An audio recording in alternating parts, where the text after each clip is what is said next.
how are we, wing people? How are you in the safety zone over there? This is how I start, by the way. Every show, I just come out, I talk for a minute. You know what I mean? I just let everybody kind of take in the face, like I'm aware of what I look like.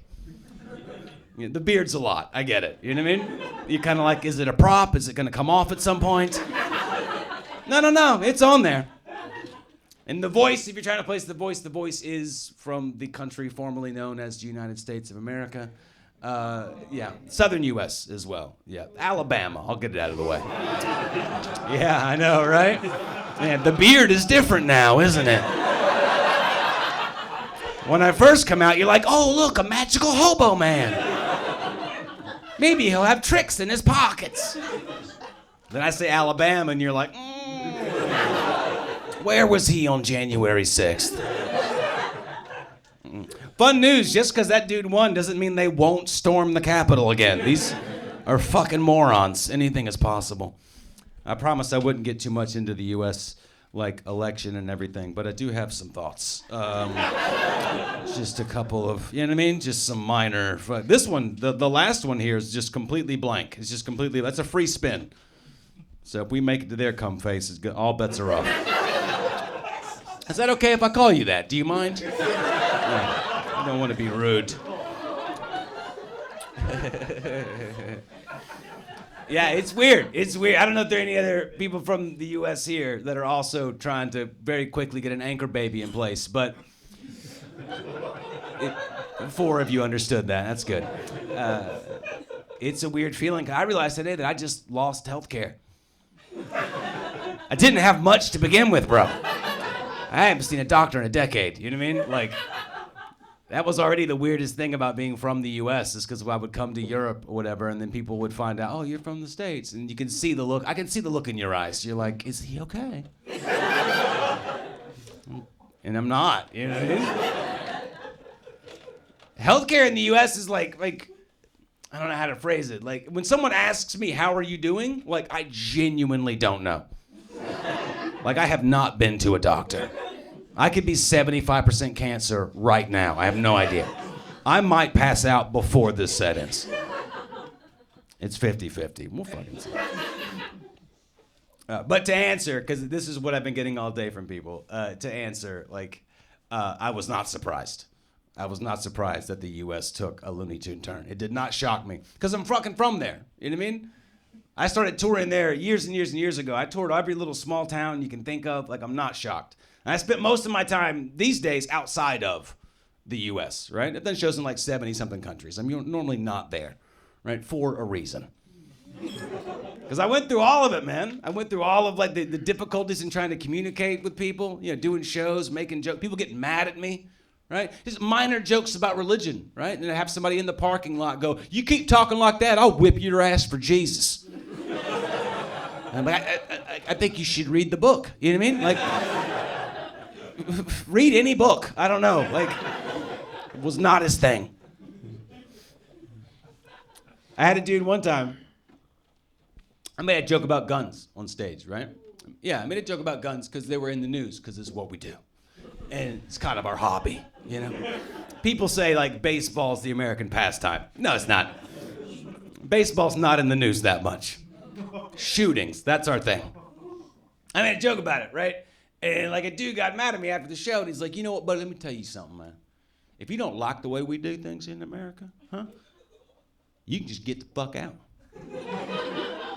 The old love it or leave it. Right? And I was trying to break this down with him because I think that's a very insane statement, right? And I'm like, get out of what? He's like, get out of America. I'm like, yeah, but do you mean like the geographical range? Is that what we're talking about? It's 50 states, you know what I mean? Right, and there's Puerto Rico down here. Nobody wants to talk about it, but it's involved. It's there, right? That, I should leave that. I should physically leave that, right? And he's like, well, I guess. What? Or do you mean the governmental structure, right? That is America, you know what I mean? There's a governmental structure there that is the United States of America, and it oversees a population, the people, the nation, right? That is America, that exists on the geographical boundary that is America. And he goes, what the fuck are you talking about? And I'm like, or do you mean like the quasi-abstract concept of a state, right? That in international law is considered an individual in international law, and actually only even gets its credence because other so-called individuals in international law acknowledge it as a state, right? And that state has a government, right? And that government oversees the people, right, of the nation of America that exists on top of the geographical region of America that has Puerto Rico down here, but nobody wants to talk about it. And he shot me. So it's like, just don't think.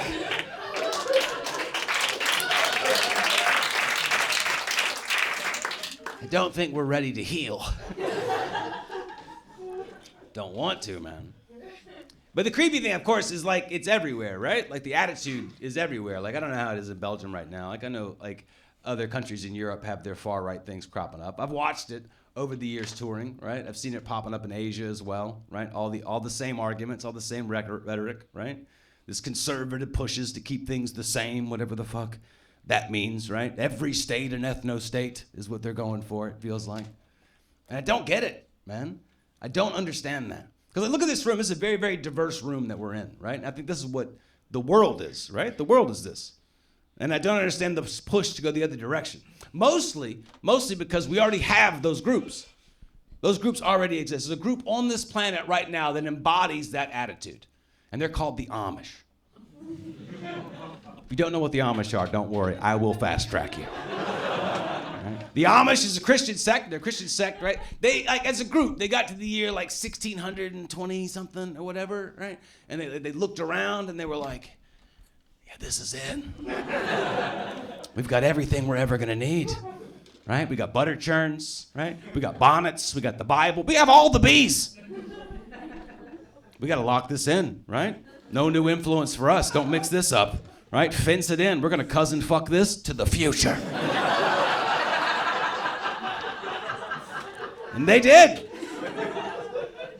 You can go see them. They're still around. It's amazing. I don't know how, but they are, right? Pennsylvania, Delaware region of the U.S. They're very prominent. You can go there. You can drive up. You can look them right in the eyes, bro.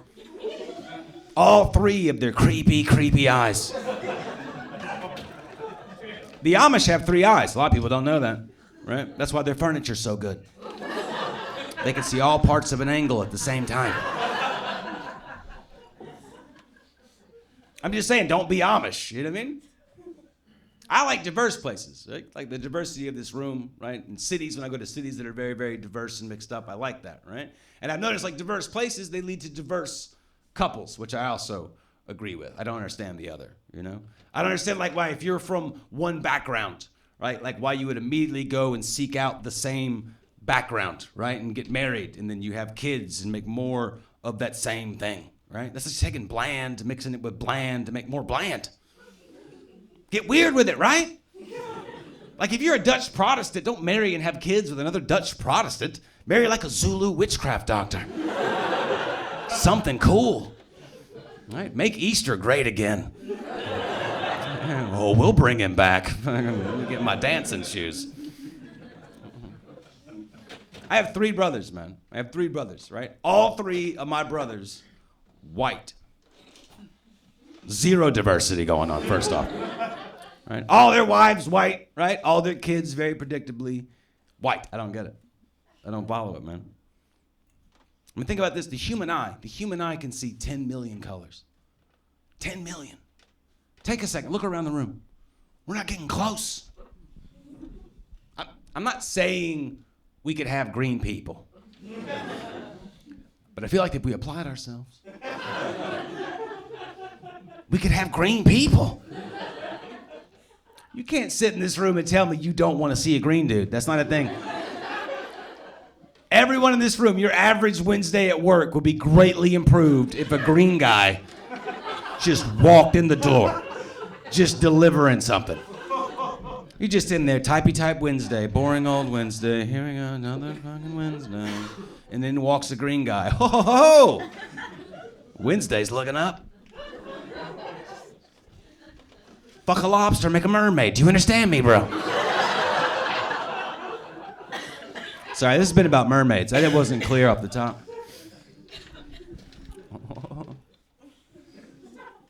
I like you guys. I feel bad about going through everybody's coats downstairs while y'all are up here. Well, what do you want? You know what I mean? What do you want from me? The beard's out of control. That's what I've noticed. The beard really is. The beard, by the way, the beard is unrelated to like the way I grew up. This is not like a southern beard. You know what I mean? This is a COVID fuck it, is what this was. I was in Australia when COVID hit, and I realized like I was shaving every day still, and I'm like, why am I like the world is on fire? Why am I being presentable, right? I just stopped. I just quit. Just gave it up. Stopped shaving. Beard started to grow in, right? And I was like, oh, I can grow a beard. I didn't know that. And it just kept growing. It won't stop growing. And now I just walk around all the time looking like Santa Claus got sick. Whatever, man. It's fun in December. I put on a little red suit, go to shopping malls. I don't talk to the kids. I just like lean against the tilt-a-whirl and cough. Just wait for them to start panicking in the food court. He's not going to be able to bring the presents. And I yell crazy things like, Rudolph's not doing good either.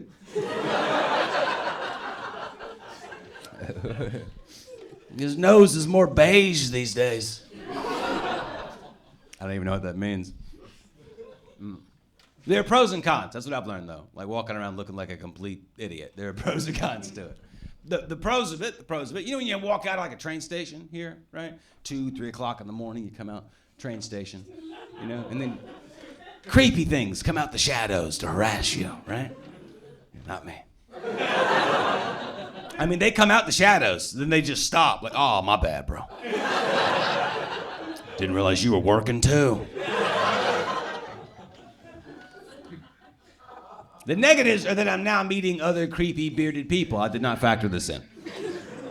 I don't know if you know this, there's apparently an agreement amongst creepy bearded dudes that they're comfortable just talking to each other. Just strangers in public places. I'll be at the grocery store doing something normal, you know what I mean? Just price checking butter, I don't know. And I can just start to feel it. Out of the corner of my eye. The end of the aisle, right? Just another creepy bearded dude. Just fucking man. And if I make eye contact, they get excited. That's the creepy. If I look at them, it's like, I like what you did with your face. And then they just follow you around because there's not security in a grocery store. You're just stuck with this weirdo. And then everything you put in the basket, they have one question. Do you put that in your beard?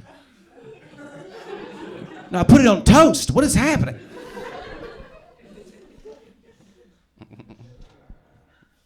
I don't know what was that. You all right? It's a haunted door sound in the back. Halloween is over, sir.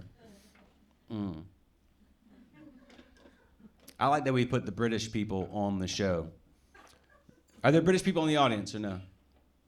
So we brought them. This is good to know. I don't know if you know this. I've been to like 70-something countries, right? There are 2 constants in the world. 2 constants, anywhere you are in the world. Kentucky Fried Chicken and British people. Unavoidable. KFC is everywhere. First in, right? Myanmar has a KFC. They don't have plumbing right now. They have a Kentucky Fried Chicken. China opened 400 KFCs in a calendar year, more than one a day. Yeah, no longer sure this is a restaurant chain. I think this is a military operation against chickens. Led by a colonel, you figure it out. The other constant, of course, is British people. They're everywhere. You can be anywhere in the world, bro. Jungles of Zambia. No one around for miles. Nothing but wildlife up in the trees, right? If you just stay put, eventually, a British person will walk past you. Off to put beans on toast for some reason. I've never understood why an entire country decides to eat breakfast like they're camping.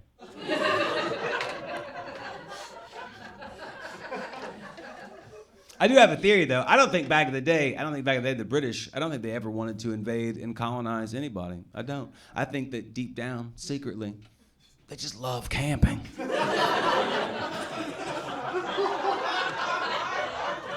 And they kept moving further and further away from the other campers until they wound up in India. And they found about curry, right? And they're like, we're keeping this.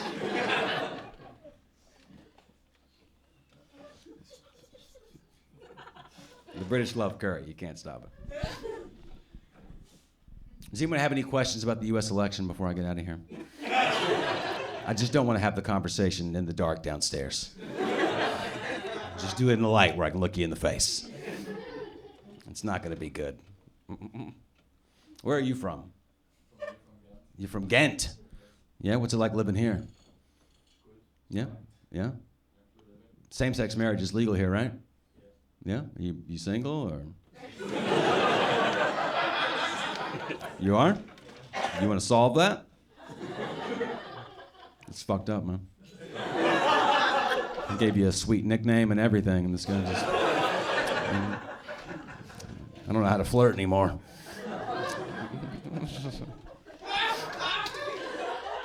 You don't flirt with this beard, you know what I'm saying? Like, you get maced. How are you ladies doing? I help walk you home if you like. My buddy goes, he goes, well, do you ever do like dating apps stuff? But I can't go on there, man. Come on, man. You can't put this face on there, because anybody who swipes on that thing, you know what I mean? That's a weirdo. Like, you're escalating a relationship immediately to fetish. You're not even starting normal. Like, I know for a fact if someone hits on me, it's like, there's gonna be costumes involved.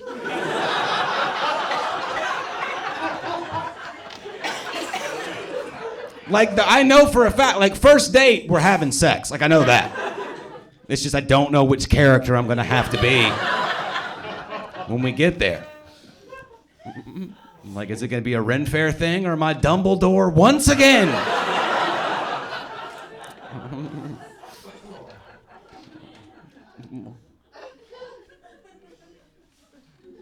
All right, I'll leave you guys with the true story. I'm in Toronto, Ontario. We all know it, correct? Toronto, Ontario, Canada, yeah. I'm there, right? I'm staying in the Marriott Hotel, downtown, Toronto, Ontario, Canada. Thank you, almost. Anyway. I'm there, I'm at the restaurant, right? In the lobby, it's like 10 o'clock at night, you know what I mean, having dinner. I'm like the last person in the restaurant. There's nobody in the lobby, right? I'm just sitting there and I'm having dinner all by myself, right? And I could sense it before it happened as like a homeless gentleman came into the lobby, right? We can feel the vibe of our own, I think. He had a very similar aesthetic to myself. And he comes in, I don't know what he was on. He was on something though, right? Like he was getting to the restaurant. That's where he was going. He's going to the restaurant, he's going to the kitchen, and he was motivated coming in. Like he wasn't even going around the furniture in the lobby. He was going over the furniture. Like in perfect Olympic strides. Unfortunately for him, right, the Marriott staff clearly had seen this play out before, right? There was no one in the lobby. All of a sudden, 20 people that worked there showed up, right? They came from everywhere, behind plants, under furniture. It was amazing. They box him in, right? They grab him, and they're dragging him out of the lobby, right? His arms are pinned back in a Christ pose, heels off the ground, right? And he is completely silent as he's being dragged out of the lobby of the Marriott Hotel in downtown Toronto, Ontario, Canada. We were so close. All right. Completely silent until they get to the threshold of the front doors, right? And right before they cross those front doors, he reaches over and he yanks the fire alarm. And now the Marriott Hotel in downtown Toronto, Ontario, Canada, from the basement to the 30th floor is now screaming in fire alarm. And he yells back across that lobby, if I'm on the street, y'all on the street too, my friend. And I was like, you know what? Gandhi was right. Be the change. So take that with you. Be the change, everybody. Thank y'all for letting me hang out. Enjoy the rest of your